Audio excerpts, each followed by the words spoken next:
প্রিয় শিক্ষার্থী বন্ধুরা, আজকে দু একটা প্রশ্ন আমরা আলোচনা করব, যেটা নিউমেরিক্যাল প্রবলেমস অন পরিমাপের ওপর নিউমেরিক্যাল প্রবলেম কী রয়েছে একটু দেখে নিই। একটি সাধারণ তুলাযন্ত্রের বাহুগুলি অসমান। একবার বাম এবং একবার ডান তুলাপাত্রে বস্তুটিকে চাপিয়ে ভর পাওয়া গেল যথাক্রমে 29 গ্রাম এবং 31.03 গ্রাম। বস্তুটির প্রকৃত ভর কত? দেখো, এটা আমরা সূত্রে আগে করেছিলাম যে বাম তুলাপাত্রে ভর m1 যদি 29 গ্রাম হয়, ডান তুলাপাত্রে ভর m2 31.03 গ্রাম হয়, তাহলে প্রকৃত ভর m √m1 ইন্টু m2 হবে। এটা আমরা আগেও ফর্মুলাতে করেছিলাম।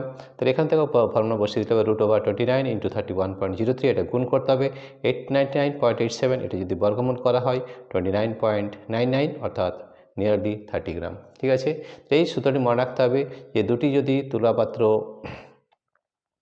বাহুগুলো যদি অসমান থাকে তাহলে m √m1 ইন্টু m2 হয়। ঠিক আছে, আরেকটা সূত্র আমরা আগেও পড়েছিলাম, এটাও একটা প্রশ্ন করে নিই, যে বলা আছে একটি সাধারণ তুলাযন্ত্রের তুলাপাত্র দুটির ভর কিন্তু আলাদা।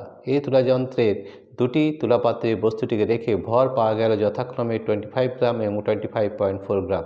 বস্তুটির প্রকৃত ভর কত? বাম ও ডান দুটি তুলাপাত্রে রাখা অবস্থায় ভর m1 এবং m2 হলে প্রকৃত ভর হয় m1 + m2/2, অর্থাৎ বস্তুটির প্রকৃত ভর 1/2, 25 + 25.4 অর্থাৎ 25.2 গ্রাম। এই ধরনের অঙ্ক আমরা করেছিলাম। যদি দুটি ভর আলাদা হয় তাহলে হবে m1 + m2/2, আর যদি বাহুগুলি অসমান হয় তাহলে m √m1 ইন্টু m2। প্রিয় শিক্ষার্থী বন্ধুরা, তোমাদের যদি এই ভিডিওটি ভালো লেগে থাকে তাহলে প্লিজ সাবস্ক্রাইব, লাইক ও শেয়ার করবে। Thank you everybody for watching this video.